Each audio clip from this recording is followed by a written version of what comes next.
some of that, what's that stuff? Fireball. I smell Fireball, y'all. Ooh. Wow. The 112 proof kicks you in the nose. And that 0.8.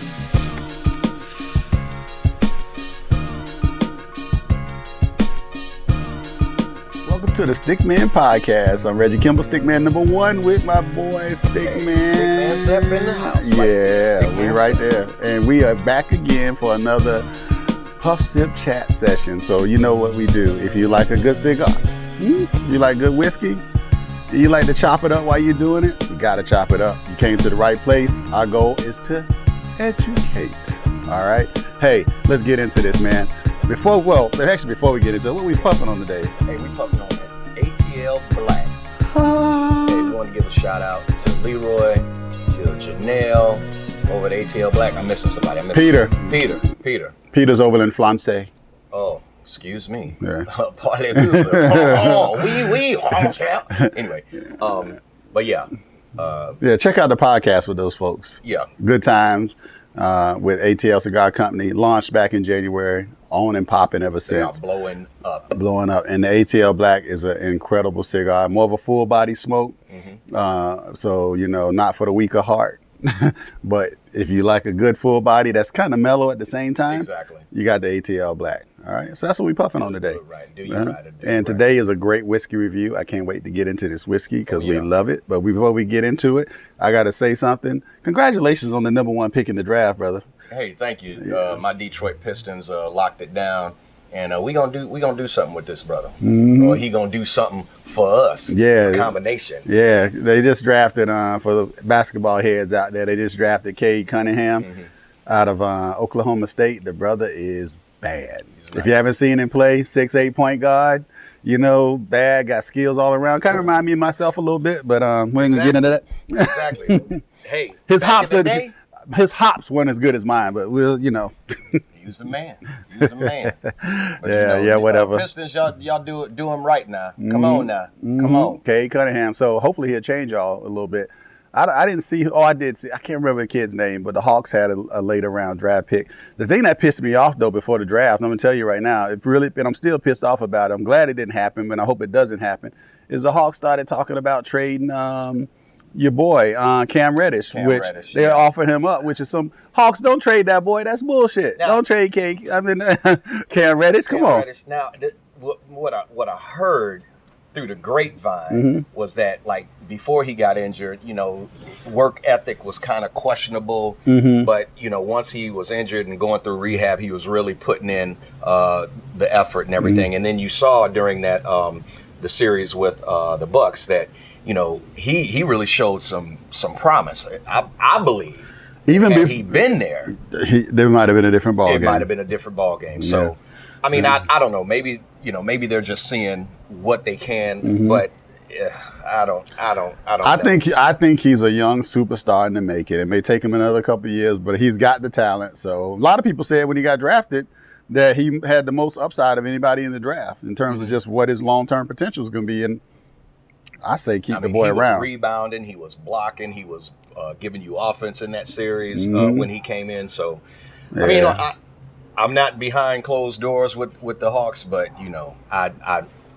that's all. And don't do it. Don't do it, Hawks. I'm trying hard to be a Hawks fan too. I want to be a Hawks fan. I want to be. Fuck the Falcons, but I want to be a Hawks fan. Yeah, and no disrespect to the Falcon fans. But fuck the Falcons.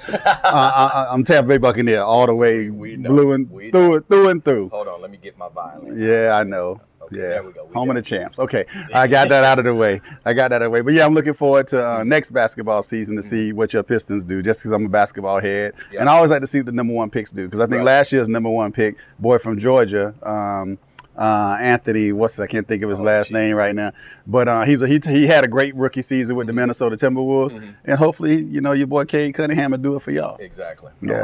I'm hoping. Yeah. Fingers crossed. Toes crossed.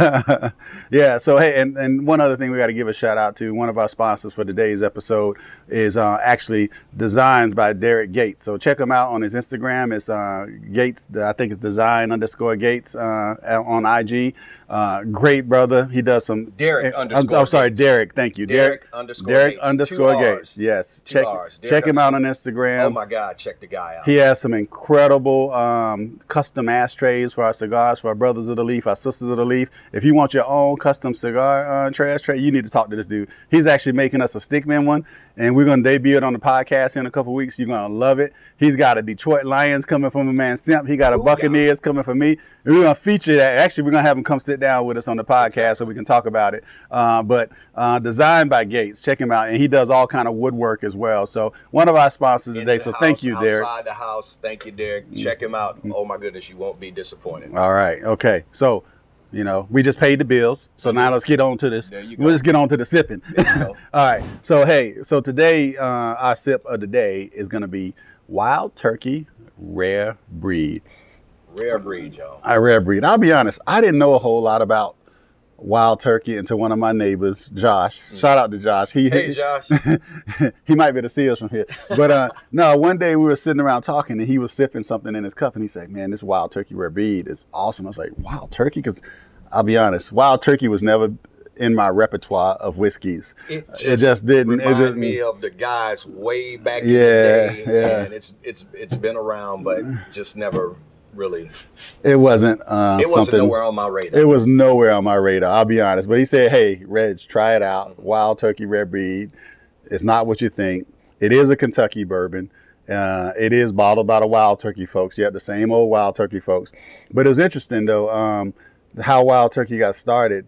It was made by a guy named Thomas McCarthy back in the day, who was going on hunting trips. He was distilling his own whiskey, and he would take it on hunting trips when they would go hunting wild turkeys. Wild turkey, okay. And his friends liked it so much that they said, "Man, give us some of that wild turkey liquor that you be making us, that wild turkey whiskey." And that's how it started. So they just started asking him for wild turkey whiskey, and thus the name Wild Turkey began. They didn't even know they were doing a naming convention. They didn't even know it.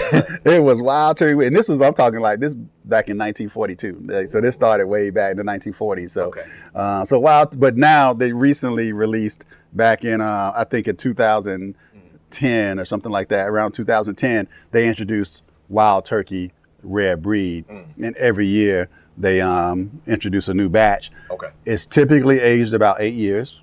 On average, but just recently they actually stopped saying that it was 8 years because they said that we can't always guarantee the 8-year thing, right? And because people are asking for it. I think it's just it's wild turkey. Is it a trend that some of these are getting away from the aged number?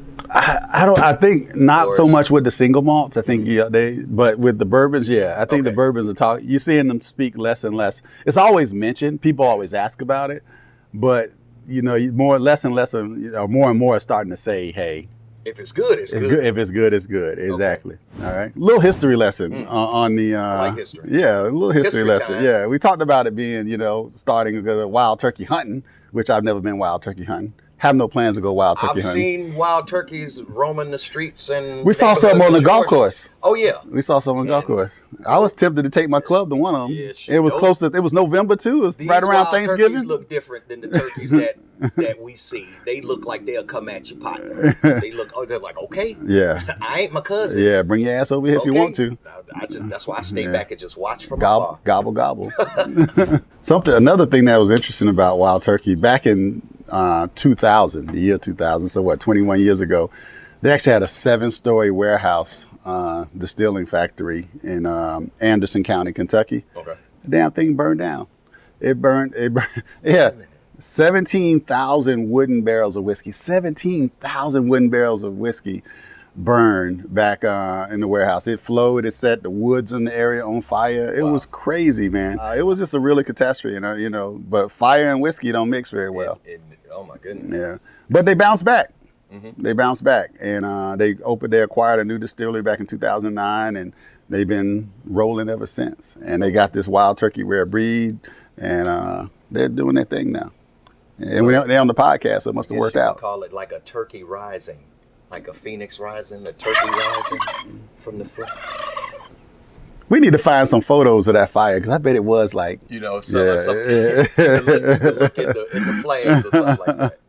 But no, they're off and running now. They really kind of done a good job by, a lot of people think of Wild Turkey, and I think a lot of people, especially, I'll be honest, wasn't not some of those things that you think about when you're in the cigar lounges. Right. And, a lot of the brothers just don't think of Wild Turkey. But let me tell you, this stuff right here, y'all, is smooth. So I'm excited to sit back and do it right. As you know, we sip for fun and for relaxing and talking with the fellas, but now we get to dial it back a notch, slow it down. Take it all in. And see what this Wild Turkey is all This about. my first time trying the rare breed. So I've had it before, so Simp. So, okay. So I'm excited to see what you say about it. All right, you ready to do this? Let's do this. Let's pour. Do this.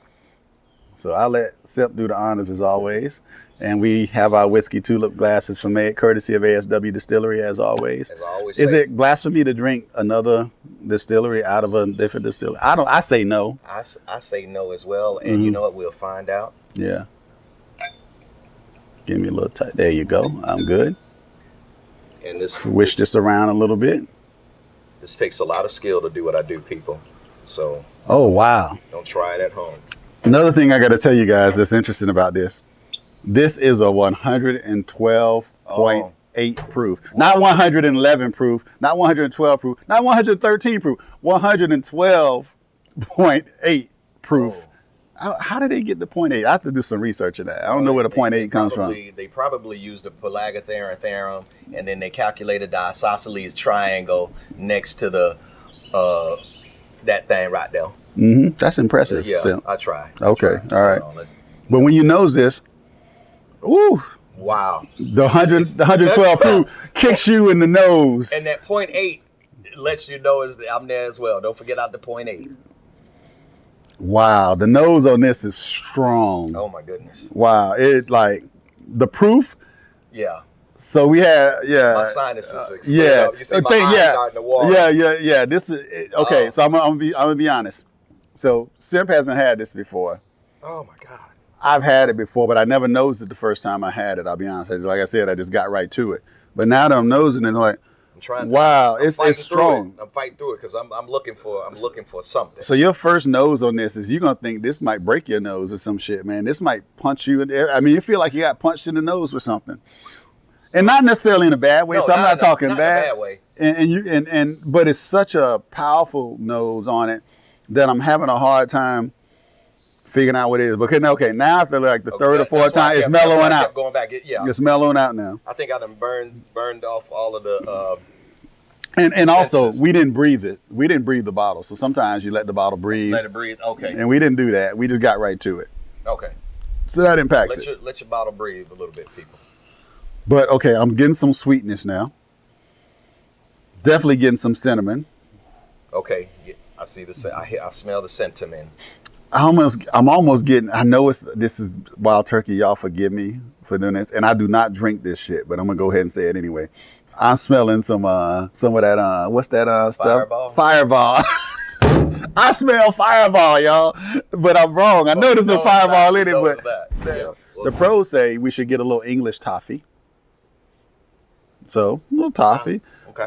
Vanilla bean, some brown sugar. The pros say they go deep on this. A little charred oak, ripe orange peel.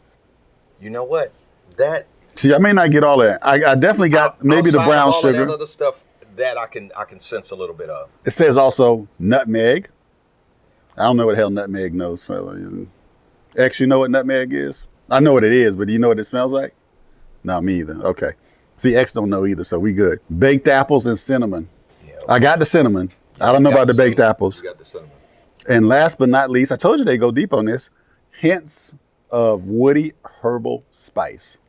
I don't know what that is. Woody herbal spice. So my nose obviously has some training to be done because I'm not getting all that, but I do get a lot of small. So the more you nose it, the better it gets. So I'm not. So it first punches you, and then after. So and actually, it has mellowed out.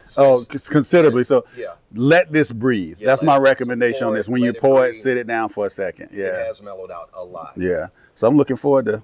So cheers, bro. Here. Oh, nice little ding ding on that.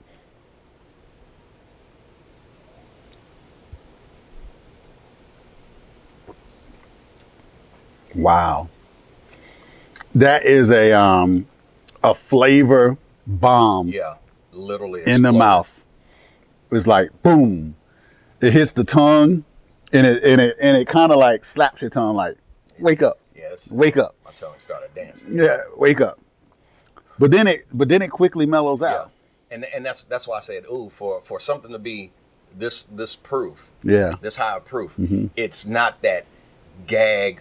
Oh my God. Yeah. It's not. It's not. No, it's actually.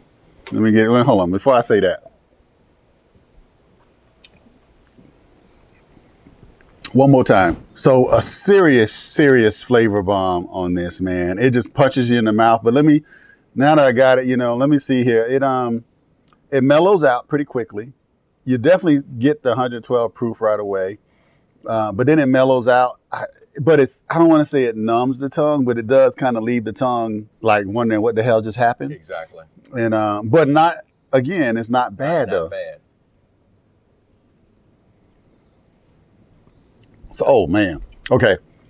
After the fourth sip, it's real good. It's like after that third or fourth sip, it really kind of gets nice. A lot of sweetness starting to come through a little bit. You got to prepare. You got to take a couple of three to prepare your mouth, and then your mouth adjusts, and then now it's like, okay, yeah. This, at least for us. Yeah.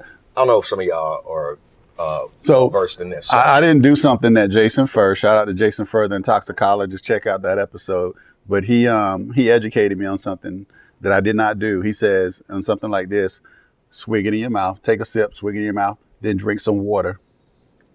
Okay. And then go drink. He says that swig and then the water behind primes your mouth for the bourbon. Oh, okay. Okay. And so I think it shortcuts that 3 or 4 steps. Okay, well that makes sense. So anyway, something to try.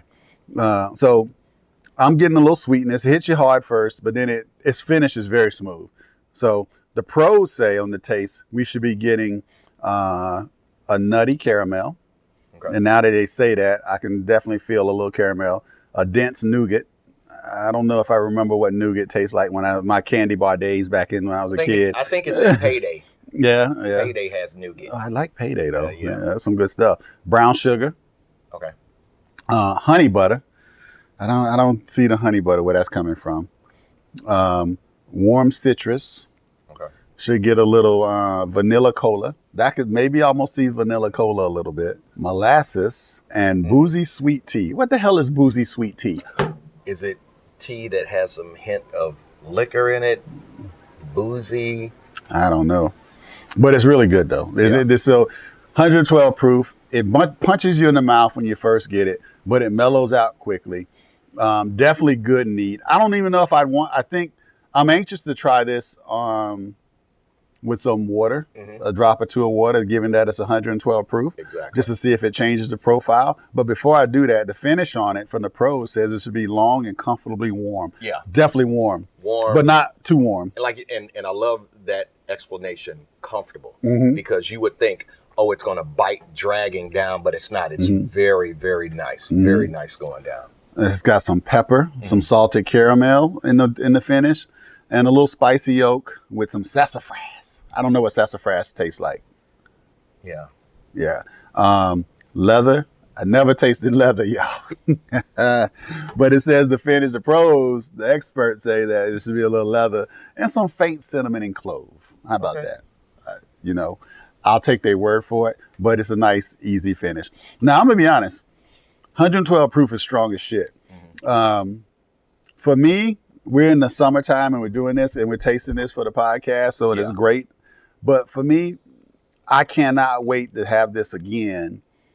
And almost like I want to just put the bottle away and save it for like December. I would agree. I want it to be cold outside. I want to light my fire pit. And be sitting out there. That's when I think this is going to be the shit. Do you agree? I wholeheartedly agree with that. All right. Okay. Let me pour a little bit more for us because I want to put some water in mine and just see if it messes with the flavor profile a little bit. I don't know if I got the twist that Simp has. I don't want to waste any. You good. So a little drop here. Whiskey dropper is always on standby in the StickMen Podcast. Give you a couple there. Yeah. Give myself a couple. And we're going to see if it mixes up. Not always. Sometimes it mellows things out. Sometimes it just makes the flavor change completely. See if it does anything to the nose. Still stronger than the mug. Still stronger, yeah. Taste this.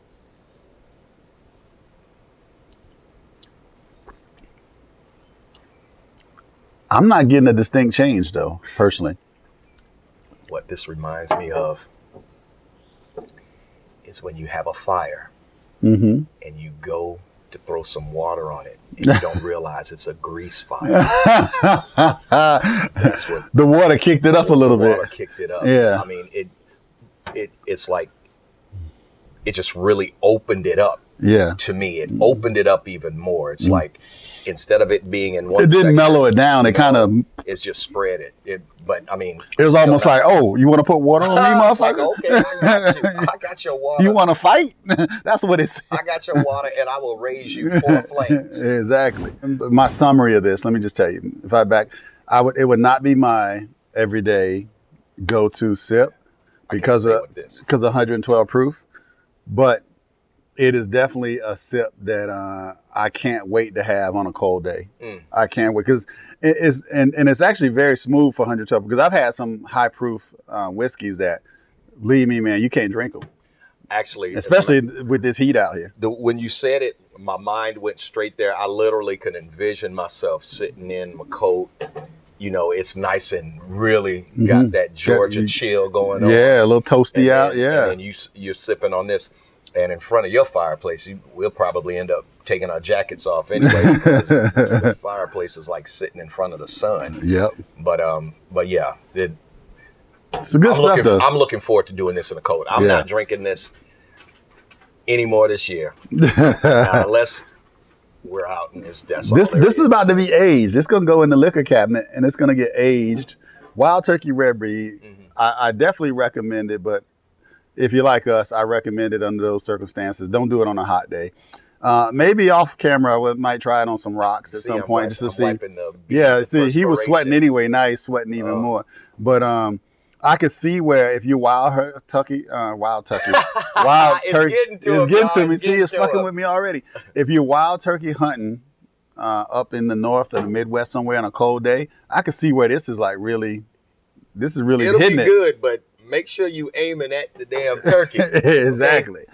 Exactly. Drinking this and aim at the right turkey. Don't aim at one of your partners. Yeah. I don't care if he acts like a turkey. Exactly. Or you call him a jive time turkey. Jive turkey. That's old school for real. I'm a little old school. Yeah. It's okay. Nothing wrong with that. So Wild Turkey Red Breed, I recommend it on a cool day, not on a hot day, not on a 90-degree day like we're tasting it right now. But it is a quality spirit. It's picking up a lot of steam. A lot of people really love it, and I see why. The flavor is a flavor bomb. It's got all kind of flavors. I can't describe it, but check it out. I definitely recommend it. Stick to the cold day. And I would also say this is not for this. I would not consider this for any beginners coming into it. It's not your entry. This is not an entry whiskey. Stay away from this. You have this, you might not even want to go back to whiskeys. That's right. Okay, so you graduate to this. You build up to this. You got to understand what you're experiencing with it. Very, very good quality. Well, give them the price points. Yeah, the price point it's a great price point. It's only $50. Wow. So $50 is a good price point for 112.8 proof. 0.8 proof. I got to emphasize that bourbon whiskey. You can't go wrong. It's made by a great brand. It's got a great following. People love it. Now I see why. I think it comes down to your personal preference on when you drink it. Everybody might not be like me and doesn't want to do this stuff in the hot summer, but again, I don't know if you notice, we might say, hey, we wouldn't recommend it in the hot summer, but you notice we still sipping. I hadn't stopped sipping. I haven't stopped sipping. So, talk to me in a couple hours. If I'm still sipping, we might be doing this. So, Wild Turkey Red Breed, I think overall, what would you give it in terms of sticks? In terms of sticks, it was I'm gonna give it a half a stick, and I'm gonna tell you why. Okay. It was a punch in the throat for me. The first one, first sip. First time was a punch. No, not in the punch in the throat. I'm sorry, a punch in the jaw for me. So I'm gonna give it a half a stick. Others might give it more because they're used to experience it. But That's what I'm gonna do. Will I drink it again? Most definitely. Most definitely. By no stretch of the imagination, yes, I will drink it. I'm gonna actually raise you, not even raise you. I'm gonna match you on that, and I'm gonna say that it's a half a stick for me as well, but with a big but. Something tells me that on a cold day, this is gonna be a 3/4 full stick. Full stick. And this is so don't get mad, Wild Turkey folks, at us, because I have a feeling. I think this is about the time of year for me when I would drink this. So anyway, Wild Turkey Red Breed. We'll do a part 2. We should do a part 2 around the fire. Yep. Around the fire. Check us out. Yeah, look out for that. We'll do another version of this. Maybe a little quick episode where we just kind of add to this one where we talk about it during the cold weather. I believe it would really, really do well in cold. And as a matter of fact, even smoking this, smoking this bold stick, it's really going good with this stick. Actually. It actually is. I would probably have preferred mild to medium stick on this, but it's actually, but that's a credit to the ATL Black folks for just making such a smooth full body stick. Because some full body sticks I don't think I could smoke with this at all. Well, I'm not even having a problem with this and that together. That's why I say it goes real well. Okay, cool. So having said that, you know what to do now. Hit that like button, hit that subscribe button, hit that alert bell, and let you know when the next one's going to come out, and talk to us. Yeah, leave us a comment. Please do. We listen, we read them. Yeah, we evolve. We don't know shit sometimes. Yeah. I mean, you might learn us something. That's how my dad used to say. Well, I'm gonna learn you something. Our goal is to educate. So until next time, I'm StickMan 1. StickMan Simp, y'all. All right.